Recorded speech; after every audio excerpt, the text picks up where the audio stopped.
Let's meet someone who redefines leadership with passion, resilience, and purpose. I'm Kate Save. The Inspired CEO starts now.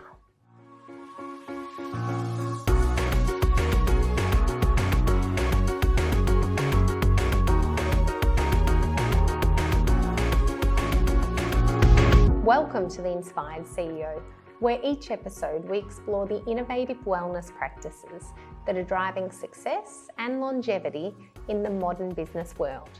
In this interview, we meet Colleen Callander, an award-winning CEO, leadership coach, keynote speaker, and author of Leader by Design. With over 30 years in retail, including 13 years as CEO of Sportsgirl and Suzanne, Colleen has built iconic brands, inspired thriving cultures and empowered leaders. As a founder of Callander & Co. and Mentor Me Women, she now inspires individuals and businesses to achieve high-performance living and leadership with authenticity and purpose. Welcome, Colleen. Oh, thank you so much. It's so great to be here with you, Kate. I think I've looked up to your career for decades. I've heard about you through a very close colleague, and I think there wasn't a day that I would have gone to Melbourne and not driven under the happiness sign as you go into Melbourne there, and I thought, what an incredible workplace. Yes, yeah, absolutely. So how did you start in retail? I hear it was from the age of 16? It was way back then. It makes me sound very old when you go through all of that introduction, but it was. I actually got a casual job when I finished my year 11 school year, and I was so excited to get this job because I'd worked in my parents' businesses from as young as I can remember. And here I was, I got this job at my local Justice do? They had businesses in Geelong, so they had restaurants and hotels, and my parents are entrepreneurs and they're just fabulous humans. So I watched them my whole life, and I very much took on, their codes of conduct as I grew up and how they behaved and how they looked at business differently. And so here I was, I got this job, 16 years of age, in the fashion world. That's what I told myself. It was actually just at my local Just Jean store in Geelong, but that didn't matter. And I loved it from the second I started. So I worked all summer, I took every shift, all my friends were out having fun and sun and boys, and here I was working. And at the end of that summer break, the area manager said, "Hey Cole, you've done a great job. We'd love you to stay on with the Just Jeans team. We think you've got potential," right? And I think now, having children, having those big words, we think you've got potential from this big boss. I'm like, this is great. Anyway, I run home, I tell my folks, I'm not going back to school. I don't need to finish my education. I've got potential. I'm going into the retail fashion world. And I remember, Kate, in that moment, my father looked at me with this real disappointment on his face, as if, what are you talking about? And after some conversation, he said to me, "Be passionate, love what you do, work hard and never give up." And that's been my mantra for life. That's actually how I've applied to every area of my life. And so I won the battle. 16, turning 17, I entered the world of retail and I did what he said. I worked hard. I was a store manager by the age of 18. I was an area manager at 20. I was running the state at 24. Wow. And then in 1999, I got a call from Sportsgirl saying, "Hey Cole, come and join us." Little did I know I would join them and spend the next 20 years of my career there, including 13 years as CEO across Suzanne and Sportsgirl. Incredible, and good on your dad for instilling those values that you could stand up to him using his own words. Absolutely, absolutely. And so take me through, I guess, through your career, there would have been lots of challenges as well. What were some of the biggest challenges that you've encountered in retail? I think in retail, the landscape has changed very much, right? And I think when I was going through retail and going through my leadership journey, my word was kindness. And for leaders, that's not a word that comes easily. It's not a word that comes naturally. And it's certainly a word that gets associated with weakness. Yes. And for me, particularly as a female, we often shy away from that word. And kindness is one of my values. It's actually the way I live my life even today outside of my CEO world. And so it was something that I really wanted to stay true to as a leader and as a CEO. And so I very much instilled that in the company, in the way I led, in the people I led, and in the way the culture manifested itself. And often, Kate, we think, as I said, kindness is a weakness. I think about it very differently. And I think when we often flip the narrative on things, we can see things differently. And so for me, kindness was about pushing people beyond their comfort zone, setting very clear expectations for people, holding people accountable, building human connections. Yes. And so that kindness, that value of kindness, served me so well as a CEO and served me well in my life. But it wasn't something that was easy at the time. That is so interesting, though, because I certainly have seen kindness mistaken for weakness. Yes. Now, knowing your background, leaving school early and being in retail, having those really strong core values and knowing to lead with that is really interesting, because a lot of the time when you think of CEOs, I know I've certainly heard many times, we need to get a real CEO. And what does a real CEO mean? Well, they need to have an MBA, they need to have done this, they need to, it's like you come with an instruction manual. Yes. You've created your own manual for leadership. What does that look like? Yeah, I think to me, when I think about the words you just said, as a real CEO creates environments where other people thrive and shine. That's actually what a real CEO does, or should do if they don't. And so for me, it was never about me. It was always about creating this place. Well, it was about me, because I wanted to create a place that I wanted to turn up to every day. Yes. I wanted to create a place I'd be happy for my children to show up to every day. I wanted to create a place where people came and felt inspired, empowered, had a voice. And when you create environments like that, there is no weakness that happens. Magic happens in those environments. And that's really, I believe, where organisations can thrive and shine, because their people are their greatest asset. And the minute they remember that and focus in on that, that's where they shine. Incredible. Now, I think another challenge that, whether or not you got out before this happened, but in the world of retail, it's a lot tougher right now than what it has been. And how can you inspire leaders to remain positive and kind in the face of adversity, redundancies, not hitting targets week on week, month on month, year on year? What experiences can you share to help people that are trying to lead with their heart, but they are maybe under pressure that they just can't do anything about? Sure. I think there's a couple of things. I think that kindness piece is really important, because kindness means creating a circle of safety for people where they feel empowered, as I said, inspired, where they share their voice, their ideas. So when we do that, we get much better collaboration in an organisation, because as a CEO or as a leader of a business, we don't have all of the answers. We don't have all of the best ideas. So again, lean on your people and create environments where they feel comfortable to share. I also say, let people be the experts in their field. We often employ people, or I've seen this happen, employ people and then tell them what to do. Well, that doesn't bring the best out in people, and it certainly doesn't bring new ideas and innovation into your organisation. So I think that's one really important piece of it. I think the other piece, Kate, is to really think about why your brand exists. And you are the expert in this, right? Why does your brand exist beyond what you sell? Yes. And a lot of people just think about their business or their brand as, I've got to sell something because I need to make money. Yes. And for me, I think about your brand beyond what it sells. How does your brand connect on a much deeper level than just selling something? I really believe they're the brands of the future. They're the brands that will not just survive, they're the brands that will actually thrive in the future. So much deeper connection, much bigger reason for being here on this planet than just selling a consumer something. That is incredible. Those two key points from people I've recently spoken to have absolutely backed them. The first one, Jeff Harris, founder of Flight Centre. Yes. He was telling his story about extreme adversity during COVID, no travel, and how he collaboratively approached his team and asked them for their ideas and what to do, and was really a transparent leader and gave them the information they needed to come together and make those decisions to turn the organisation around. And I thought, that is so applaudable, to let the ego down and to actually ask the team to help. And it's not one person that can do that in the face of COVID and lockdowns. It was the team, and they completely turned it around. Yes. And what you said about brand, so the head of country for TikTok was one of our guests, and he said exactly the same thing, that the brands that will really shine in the future are the ones that lead with that they're not selling something, they really have purpose and passion, and people connect. It's just about the connection. Yes, absolutely. That's where they will thrive. Yeah.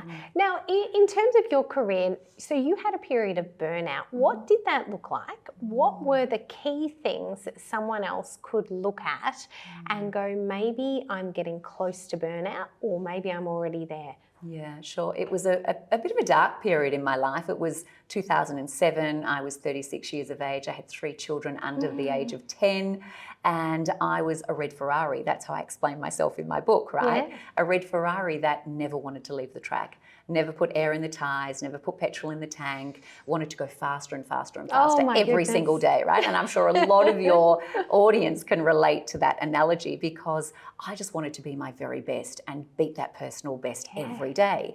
And we know that no car works that well if we just don't do the basic fundamentals for it, right? Just like human beings, if we don't do the basic fundamentals for us, then we don't function very well. So I felt like this red Ferrari had literally hit a wall.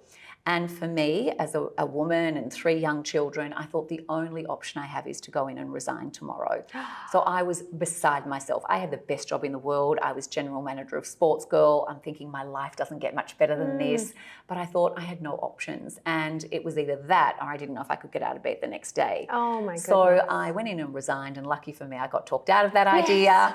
And instead I took some time off. I took 3.5 months off. I went to my happy place, which is Sorrento. We both live on the peninsula. Beautiful. And I actually put the Ferrari in for a well overdue service. And I learnt to live my life very differently. And I talk about burnout today as a gift, because it did allow me to change things. And I think if I can say to your audience listening, there's one thing that you can do, and the one thing that will make the biggest difference is set boundaries for yourself.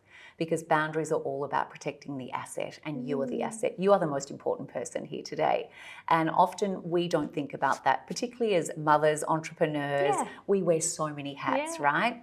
And what we need to do is actually protect the asset, because the better we are to ourselves, the better we can serve other people. So for me, it was about, I had no boundaries. As a general manager of Sportsgirl, I was just the Ferrari that never wanted to stop. And you were flying then too. Absolutely flying. So I had to put these boundaries in. And I always say, Kate, if we don't set boundaries for ourselves, someone else will set them for us, and we won't like them because they're not on our terms. So really important we set very clear boundaries, whether they're for our health, our finance, our family, our career. It doesn't matter what area it is. Set boundaries around things that are really important to you, and that really is about protecting the asset and not getting on that train to burnout town. And do you think that process of getting to that burnout phase where you literally thought you were giving up your dream job or you couldn't get out of bed, how long would you have been in that period, that build up for? Yes, I think I was on the burnout train for a couple of years. Right. And I didn't recognise it, or I didn't want to recognise it, because often too, as women, we're perfectionists, we're people pleasers. You've just had 3 children as well, under 10. So. Under 10, right? But we don't ask for help because we think we can do it all. And I'm going to say to anyone listening, ask for help, put your hand up, recognise those signs of exhaustion, not sleeping, not leaving the track, all of those things that come along with burnout. And I talk about the burnout train because, again, it paints a picture for people that the burnout train stops at no station, okay? It just goes to burnout town. And we need to recognise the signs so we can pull in and get off. And those signs are those things: exhaustion, constant fatigue, maybe things that should only take us a couple of minutes to work through are just taking us forever because we just lose this focus and concentration. So I think we need to recognise the signs, but most importantly, we need to be kind to ourselves, because the kinder we are to ourselves, the more we have to give other people. So after that 3 months of taking time off and slowing down, what were the key boundaries you put in place for recovery and preventing relapse? I think one of the big ones I put in place was my life imbalance. And, we'd heard through my career, I'd heard a lot about work-life balance. And I'm just like, wow, you don't have work in one box and life in another. We're not two different people. We're actually the same person. So for me, I created a life in balance. And so for me, my life in balance today is 80-20. Yes. So 80% of my life needs to be in balance, which is organized, everything's in the diary, no surprises, structure, really great disciplines. And then the 20% can be chaos, right? Because that brings excitement, resilience, new things, innovation. And we need both. And different people need different levels of each. So for me, my life, I try to live that 80-20 balance. Some people I've met have a life imbalance of 50-50, and that's actually okay. It actually doesn't matter what your life imbalance is. The most important thing I would say is we need to recognize when the life imbalance is out of balance. So for me, when my 20 of chaos goes to 30 or 40 or 50, I know my life's out of balance. So I need to add, change, or delete something in my life to get the scales back. So I really encourage people to think about what is your life in balance today, but more importantly, what would you like it to be? And once you really understand what you would like it to be, what do you need to change, add, or delete to get those scales working together? So you now work as a coach as well, is that correct? So Mentor Me Women. Tell me a little bit about how that came to be. So you finished, you've retired after 30 years in the industry, and how did you then come to start your own businesses? Yes, well, that was quite an organic thing. I finished at the start of COVID. So I finished in my CEO role, 20 years, and I'd always decided that was my milestone. And I write my life in decades, my 20s, my 30s, my 40s, and this was going into my 50s. So what was my next decade about? And that just coincided with COVID. So I found in COVID, Kate, I had all of these phone calls from women. I need help, I don't like my job, I don't like my husband, all of these things, right? Because we were confined, particularly here in Victoria, to this space that really made us look inwards and do a lot of self-reflection or really look at the surroundings that we're living or leading in. And so I started Mentor Me Women, which for me was all about making mentoring affordable and accessible for all women, because often women don't know how to get help. They don't know what circle of women to go to. Sometimes other women don't want to support them. And I really believe that as women, particularly, we are stronger together. So I created Mentor Me Women, where women could come on via Zoom, connect, and it was 4 weeks of really thinking about how do you become a leader by design. And that's not just leading in business, it's also leading in your own life. So we do things along leadership, confidence, boundaries, goals, purpose, values, all those beautiful things that we never have time to work on for ourselves. Excellent. And I think being a part of one of the short day courses that you've run, I love that you get people to dream and write down their bucket lists and things they actually want to do, because I think a lot of people have a bucket list, but they actually never plan it in their life. So it's not going to happen if you don't have a timeline for it. And you've run some trips or bits and pieces overseas to allow people to explore that. Can you talk about that as well? I also have another business called Human Elevation, which is with the beautiful Shanna Kennedy, who I know has also been on here. And we actually take women walking the world. So our book is called Elevate, and it's called Elevate Women, the Walking Program. So we're just about to head off to Camino Trail in Spain very shortly. And we just came off the trail in October in Tuscany.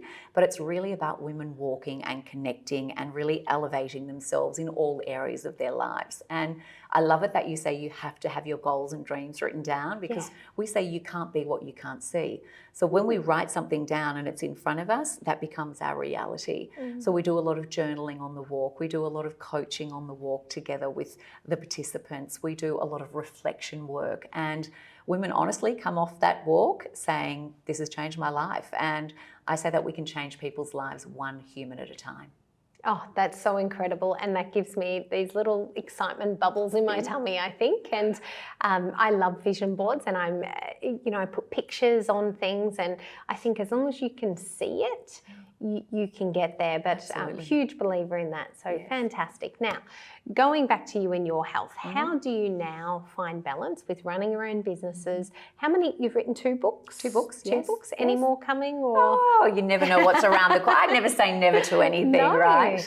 And so how do you find your balance with work, life, health, and what are your routines? Yeah, I'm very routined. I'm a very disciplined, structured person, that 80% rule, right? I mean, we live on the beautiful peninsula, so I'm very lucky that I can get up and walk to the beach every morning, and that really is my fuel in the Ferrari. Yes. And I'm still that Ferrari, I just drive her very differently today, but I have to put the fuel in the tank every morning, and that is going to the beach. That is walking, that is sometimes listening to a podcast, that is sometimes listening to nothing. I generally walk on my own in the mornings because it really is the way I love to start my day. So that's my fuel. And then, you know, my routine is often different because I can be working in different places with different clients. I can be sometimes in my home office in Sorrento. I can be all over the place. But I have a very sort of set routine of when I switch off at night. So, you know, we call them the bookends of our day. When we start our day and finish our day is very important, because the either side of that is when we're refueling ourselves so that we can show up as the best version the following day. So, you know, turning off the computer, getting outside again and getting some fresh air in our lungs, spending time with people that fill up your tank as well. So yeah, I'm quite routine in the way I live my life, but I'm also these days not in a rush to do anything really. You know, when in your 20s and your 30s and your 40s, when you're building your career, you know, time is of the essence, and you think, I have to do everything yesterday. And I think what I've learned, Kate, is to really enjoy the journey. And I know that sounds a little bit cliche, but I really enjoy the journey. I love meeting people. I love sitting here chatting to you. I love sitting in your weight room talking to all your other beautiful guests. Just enjoy the moment. Don't get your laptop out and start doing emails. Just enjoy the people around you, because every single human on this planet has an incredible story, and I love hearing people's stories, and I think that's what really motivates and fuels me today. I couldn't agree more. I think that is certainly something we have in common. I love hearing people's stories and sharing them. The wisdom that you've shared from being on that journey, the number of people that I can think about that are in the second or third decade of, as you described it in your life, in that, you know, they've got 3 kids under 10, they've got these career opportunities, they've got these financial pressures, and you can see they're pushing themselves without taking any time back and looking after themselves. And I hope they watch this and just somehow find their own boundaries. And I love that bookend. If they can bookend their day, start doing something that makes them feel good at the start of the day, and have an end so that you can refuel and rejuvenate. And that is key. Absolutely. It's gold. It's gold. Well, thank you so much. This is The Inspired CEO, and we'll be right back.